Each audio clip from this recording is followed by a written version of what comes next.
Money always have value, whether it is represented by a seashell, a metal coin, a piece of paper, or a string of code mined electronically by a computer. Its total global value, which is currently estimated to be around $418 trillion, is determined by how much people value it as a medium of exchange, a unit of measurement, and a storehouse of wealth. Money enables people to trade goods and services in an indirect manner. It aids in the communication of product prices and provides a means for individuals to store their wealth. Hey guys, welcome back to our channel. Today's question of the video is history of money, so let's get into our time machine and take a look at the history of money. Understanding history of money. Money is valuable as a unit of account, a socially accepted standard for pricing goods and accepting payment. However, both the use and form of money have evolved over time. Despite the fact that the terms money and currency are frequently used interchangeably, several theories suggest that they are not synonymous. Some theories hold that money is an inherently intangible concept, whereas currency is the physical, tangible manifestation of the intangible concept of money. Money is not something that can be touched or smelled. Currency refers to any coin, note, object, or other form of money. Numbers are the basic form of money. Currently, paper notes, coins, or plastic cards are the basic form of currency, credit, or debit cards. Though the distinction between money and currency is important in some contexts, the terms are used interchangeably in this video. The transition from bartering to currency. Money has existed in some form or another throughout human history for at least the last 5,000 years.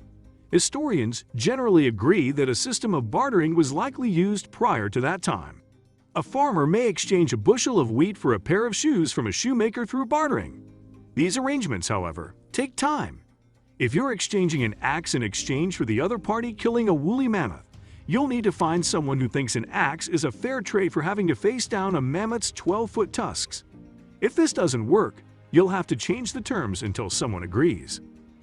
Over the centuries, a type of currency emerged that involved easily traded items such as animal skins, salt, and weapons.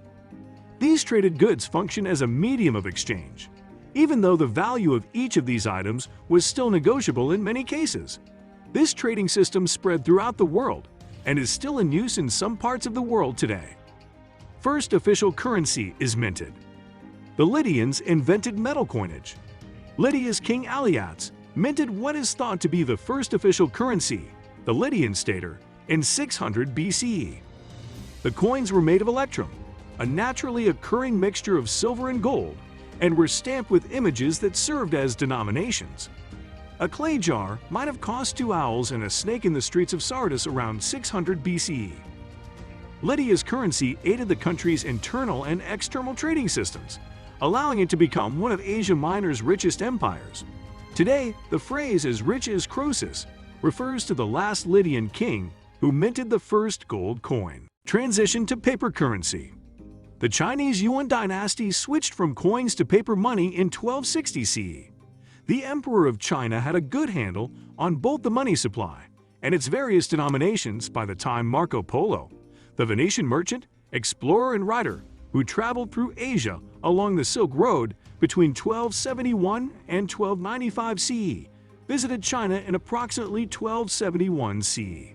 Indeed, where modern American bills say, "In God we trust," the Chinese inscription at the time warned, "Those who counterfeit will be beheaded." Until the 16th century, parts of Europe used metal coins as their sole form of currency. Colonial conquest of new territories provided new sources of precious metals and allowed European nations to continue minting a greater quantity of coins. However, banks eventually began issuing paper banknotes to depositors and borrowers in place of metal coins. These notes could be taken to a bank at any time and exchanged for the face value in metal coins, usually silver or gold. This paper money could be exchanged for goods and services. In this way, it functioned similarly to currency in the modern world. However, it was issued by banks and private institutions rather than the government, which is now in charge of issuing currency in the majority of countries. The first paper currency issued by European governments was in North America by their colonial governments. Because shipments between Europe and the North American colonies were slow, colonies frequently ran out of money. Rather than returning to a barter system, colonial governments issued IOUs that were traded as currency. The first instance occurred in Canada, then a French colony. Soldiers were issued playing cards denominated and signed by the governor in 1685 to use as cash instead of French coins. The emergence of currency wars. The introduction of paper money in Europe increased the amount of international trade that could take place. Banks and the ruling classes began purchasing currencies from other countries, establishing the first currency market. The stability of a particular monarchy or government influenced the value of a country's currency, and as a result, that country's ability to trade on an increasingly global market. Currency wars were common when competing countries tried to change the value of the competitor's currency by driving it up and making the enemy's goods too expensive, driving it down and reducing the enemy's buying power and ability to pay for a war, or eliminating the currency entirely. Occurrence of virtual currency. Bitcoin, which was first introduced in 2009 under the guise of the pseudonym Satoshi Nakamoto, has established itself as the gold standard for virtual currencies. As of June 2022, the total value of all Bitcoin in circulation was little more than $392 billion. There is no actual coinage associated with virtual currencies. The fact that virtual currency is run by decentralized authority, in contrast to currencies that are issued by governments, is one of the factors that contributes to its allure. Traditional online payment mechanisms incur more fees than virtual currency transactions do. Mobile payments. Mobile payments and virtual currency are two examples of innovative monetary systems that have emerged in the 21st century. Mobile payments are monetary transactions that take place on portable electronic devices, such as mobile phones, smartphones, and tablet computers, and are used to pay for goods or services.